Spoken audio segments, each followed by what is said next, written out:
Hello friends, तर स्वागत आहे तुमचं आपल्या या यूट्यूब चॅनलवरती. चॅनलवर नवीन असाल तर चॅनलला सबस्क्राईब करा आणि अशाच नवनवीन अपडेट्स पाहत राहा आपल्या या अन्वी पाटील चॅनलवरती. धीरज आल्या आल्या शिवांशीच्या बाजूला जातो आणि तिचा हात हातात घेऊन बसतो.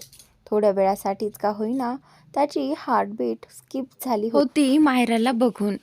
अहो, काय झालं आणि तुम्ही पळत आला का?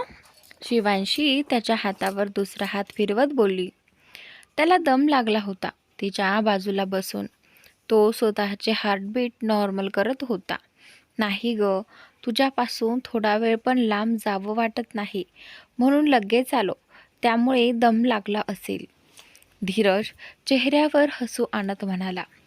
त्याच्या या वाक्याने शिवांशी कमालीची लाजली. अहो, काही काय बोलता, सगळे आहेत इथे, ती हळू आवाजात म्हणाली. आम्ही काही नाही ऐकलं बहिणी, कंटिन्यू करा. प्रिया तिला डोळा करतच बोलली. तशी शिवांशी तिला डोळे मोठे करून बघते. अजून एक एक आईस्क्रीम घेऊया का? रोहित बोलतो. हो. निधी पण बोलते.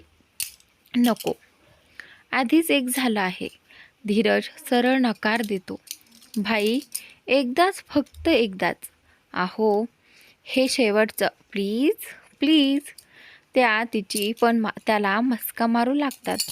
आता नको, आता आपण डिनरला जाऊया आणि डिनरनंतर मग अजून एक आईस्क्रीम खाऊया. धीरज म्हणतो ओके. सगळे बोलतात. मग तो त्यांना घेऊन त्यांच्या नेहमीच्या हॉटेलमध्ये जातो. सगळ्यांच्या आवडीचं जेवण मागवतात. जेवण झाल्यावर ते सगळे आईस्क्रीम मागवतात. धीरज फक्त स्वतःसाठी नाही मागवत, कारण त्याच्या जेवणात आज डाएट फूड नव्हतं. अहो, शिवांशी त्याच्या बाऊलमधलं आईस्क्रीम त्याला चारते.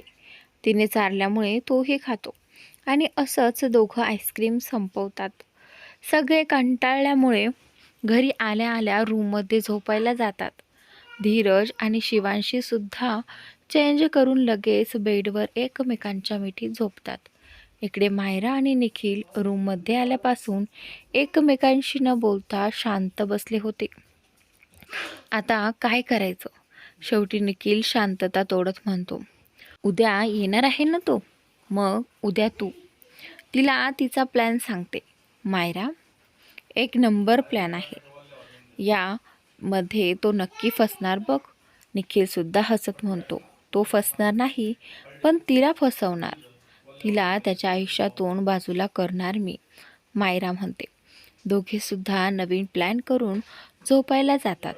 दुसऱ्या दिवसाची वाट बघत धीरज सकाळी लवकरच ऑफिसला आला असतो. दुपारपर्यंतच्या सगळ्या मीटिंग्स तो पटापट उरकून घेतो. दुपारी लंच टाईममध्ये त्याला शिवांशीचा कॉल येतो. त्याचं चालू असलेलं काम बाजूला ठेवून तो लगेच तिचा फोन उचलतो. तिचा फोन बघूनच सकाळपासून टेन्शन आणि चिडचिडमध्ये असलेला त्याचा चेहरा हसरा होतो. हॅलो मॅडम, बोला. काय बोलताय? धीरज हसतच म्हणतो. काही नाही. जेवलात का? शिवांशी धीरजला विचारते. नाही अजून, धीरज शिवांशीला सांगतो. का? जेवायचं नाही का? किती वाजलेत? शिवांशी वैतागते. अरे बाबा, जेवणार आता. जस्ट सगळ्या मीटिंग झाल्यात, धीरज म्हणतो. लवकर जेवण करा, उशीर होईल परत. आणि एकदा कामात बिझी झालात की तुम्हाला परत वेळच नाही भेटत. शिवांशी, यस मॅडम, नका काळजी करू. हे बघ, आत्ताच गुरुने लंच अरेंज केला आहे. धीरज सोफ्यावर बसत बोलतो. ठीक आहे. शिवांशी, तुझे झाले का जेवण? धीरज शिवांशीला विचारतो. हो, आत्ताच झालं. बरं, ऐका, आता माझं लेक्चर आहे, आपण नंतर बोलू, शिवांशी म्हणते. ओके, मी तुला आणायला येईन, धीरज म्हणतो. ओके बाय, शिवांशी म्हणते. बाय धीरज. दोघेही आता एकमेकांना बाय म्हणून फोन ठेवतात. बॉस, निघायचं? गुरु. धीरज त्याच्या केबिनमध्ये विचार करत बसला असतो. तेव्हा गुरु त्याच्या जवळ येत बोलतो.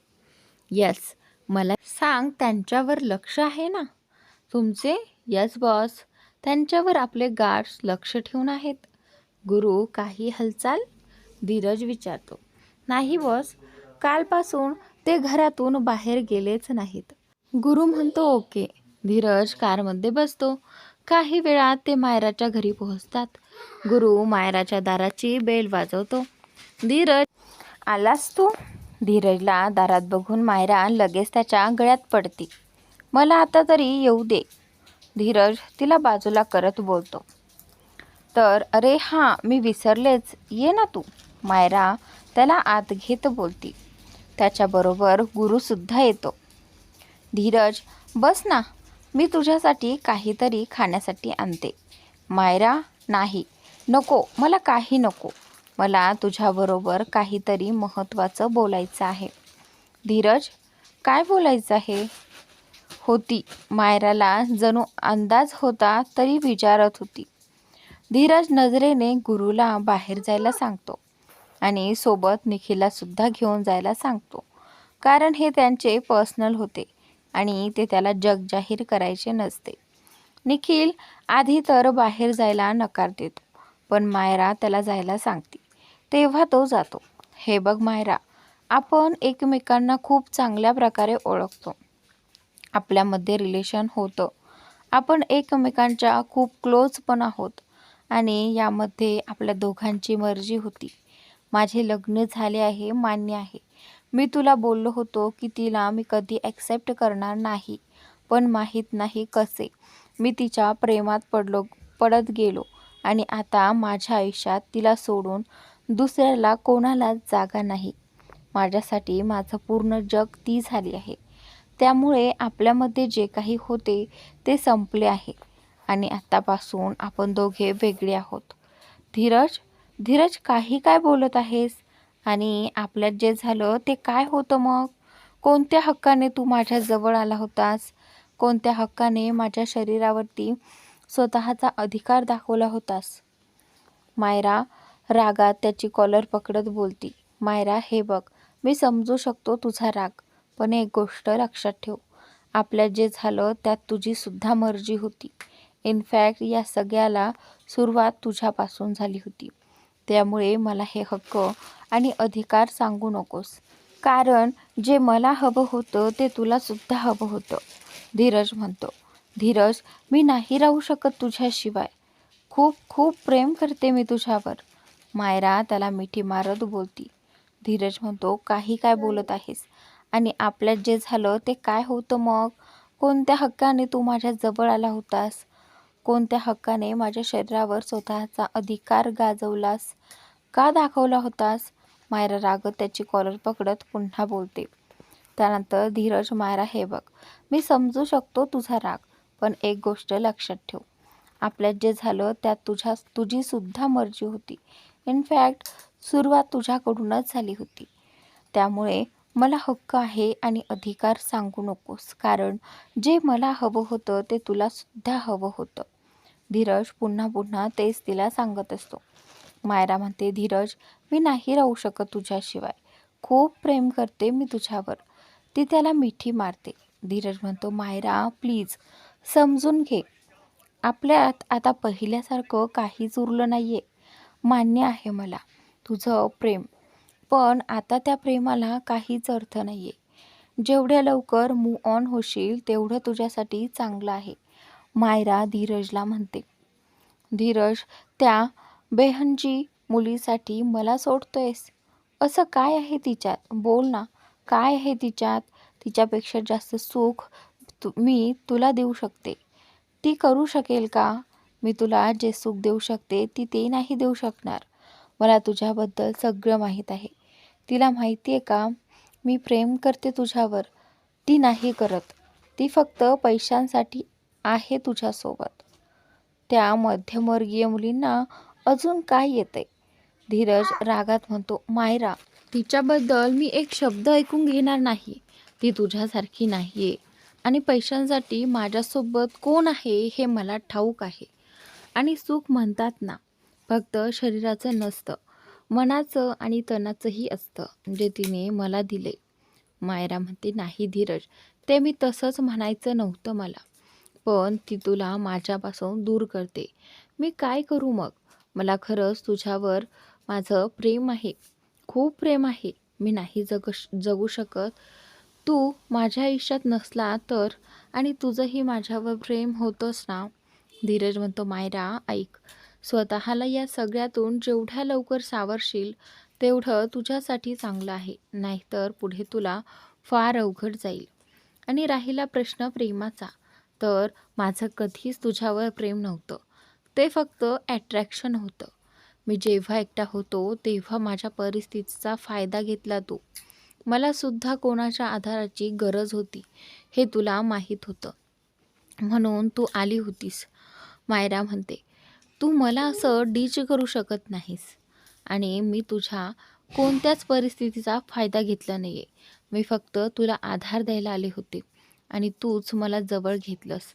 पण आधीच सांगते, मी त्या शिवांशीला तुझ्या आयुष्यात येऊ देणार नाही. ती जागा फक्त माझी आहे आणि माझीच राहणार. धीरज म्हणतो, मायरा, ती माझ्या आयुष्यात आधीच आली आहे आणि आता तिला कुठेच जाऊ देणार नाही आहे. ती फक्त माझी आहे, या धीरज राजपूतची. मायरा म्हणते, धीरज, मग मी कोण आहे? माझा आहेस तू आणि काही करून मी तुला मिळवणार. त्यासाठी मला त्या शिवांशीला संपवावं लागलं तरी चालेल. तिचा जीव घेईन मी. आधी ती म्हातारी, तुझा बाप आणि आता ही शिवांशी, सगळे तुला माझ्यापासून वेगळं करत आहेत. याचा बदला घेईन मी, एकाचा. हे ऐकून धीरजचा राग ओसरतो. तिचं बोलणं पूर्ण व्हायच्या आधीच तो तिचा गळा पकडतो आणि भिंतीला टेकवतो. मायराचे डोळे मोठे होतात. ती हातपाय हलवत सोडवण्याचा प्रयत्न करते. धीरज डोळे लाल करत, परत जर माझ्या माणसांना मारायचं तोंडात जरी आणलंस तर तुला जिवंत पुरून टाकीन.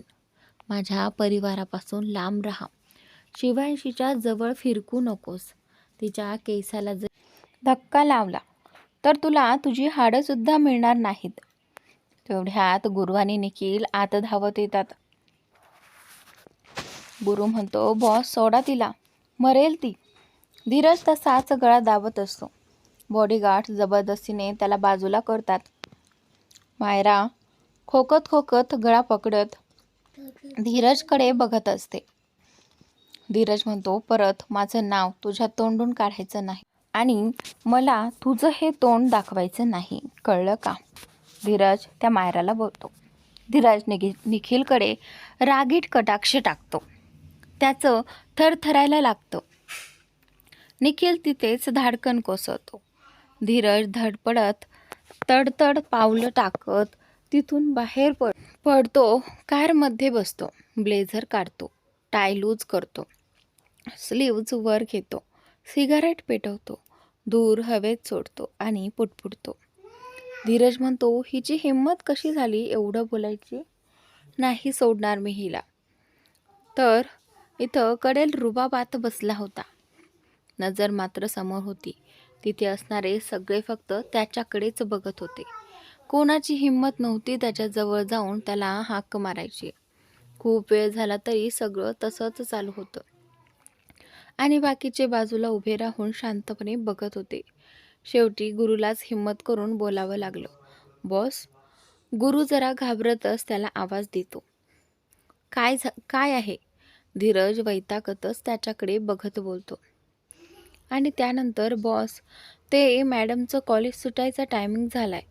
गुरु म्हणतो तसा धीरज वॉचमध्ये बघतो आणि लेट्स गो असं म्हणत तो त्याचा पाय आत घेतो.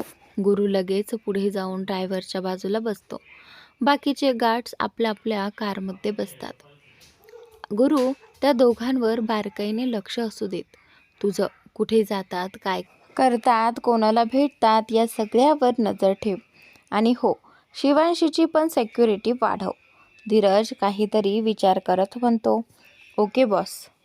तर त्यानंतर कॉलेजजवळ आल्यावर धीरज तिला मेसेज करतो आणि माउथ फ्रेशनर तोंडात मारतो. हातावर सेंट स्प्रे करतो. कॉलेज सुटल्यावर शिवांशी लगेच त्याच्या कारजवळ येते.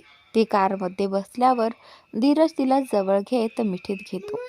आजची मिठी तिला काहीतरीच वेगळीच वाटते. ती पण त्याला मिठीत घेते. इकडे धीरज निघून गेल्यावर अजूनसुद्धा मायरा आणि निखिल तिथंच होते. दोघांचीही बोबडी वळली होती.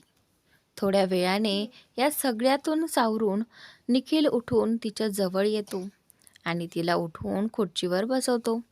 पाण्याचा ग्लास हातात देतो आणि त्यानंतर, काय बोललीस तू त्याला? काय एवढा चिडला होता तो? निखिल विचारतो. पण ती अजूनही शॉकमध्येच असते. मायरा, मायरा, निखिल तिला आवाज देतो, पण तरी ती शुद्धीवर येत नाही. म्हणून निखिल तिला हलवतो. तशी ती दचकते आणि भानावर येते. हां, काही बोलले का मी? ती स्वतःच्या गळ्यावर हात फिरवत विचारते. तू त्याला असं काय बोललीस जे त्याने सरळ रागात तुझा गळा पकडला? निखिल मायराला विचारतो. ते मी म्हणजे चुकून माझ्या तोंडून त्याच्या आजीला, वडिलांना आणि त्या शिवांशीला मारायचं निघालं म्हणून त्याने असं केलं. मायरा अजूनही थरथरत होती. तुला कोणी सांगितलं होतं असं काही बोलायला? माहितीये ना त्याला हे सहन होत नाही. स्वतःच्या पायावर स्वतः कुऱ्हाड मारून घेतलीस तो. निखिल डोक्याला हात लावत म्हणतो. त्यानंतर अरे मी रागात बोलून गेले. तो सारखा त्या शिवांशीचंच नाव काढत होता. मला विसरायला सांगत होता. त्यामुळे रागात निघून गेलं. मला काय माहीत होतं तो असं करेल, एवढा राग येईल. मायरा, तो कसा आहे माहीत असून तू त्याला रागाला आणलंस. तुला माहिती आहे ना तो आपल्या फॅमिलीबद्दल काहीच ऐकून घेत नाही. निखिल मायराला बोलत असतो. सांगितलं ना एकदा, तो मला सगळं विसरायला सांगत होता. मग काय करू मी? मायरा म्हणते. अगं पण तुझ्या रागामुळे एवढं सगळं घडून गेलंय. आता याचं काय करायचं? मला वाटतंय आपला प्लॅन इथेच थांबूया. त्याला जर यातलं काही कळलं ना तर आपलं आयुष्य संपवल तो. निखिल म्हणतो. नाही, आता माघार नाही. आपल्याला जे पाहिजे ते मिळाले. तू नको काळजी करूस. एवढंच लक्षात ठेव. काही झालं तरी मागे फिरायचं नाही. मायरा म्हणते. अगं बाई, त्याने जाताना दिलेली धमकी लक्षात नाही आहे का? कशाला स्वतःचा आणि माझा जीव धोक्यात घालतेस? निखिल मायराला म्हणतो. तू गप्प बस. तो काय करणार आहे? जास्तीत जास्त मारेल, नाहीतर या शहरातून लांब पाठवेल. पण त्याच्या आधी मला त्याचा संसार उद्ध्वस्त करायचा आहे आणि त्यासाठी मी काहीही करायला तयार आहे आणि तू मला यात साथ देणारच आहेस. मायरा निखिलला म्हणते. पण मी का? निखिल केविलवाना चेहरा करत म्हणतो. आणि त्याचनंतर कारण धीरजच्या पैशावर तू सुद्धा उड्या मारल्या आहेत हे कळलंय, मायरा म्हणते. त्यानंतर आजचा भाग इथे संपतो. पुढील भाग पाहण्यासाठी अन्वी पाटील या चॅनलला सबस्क्राईब करा.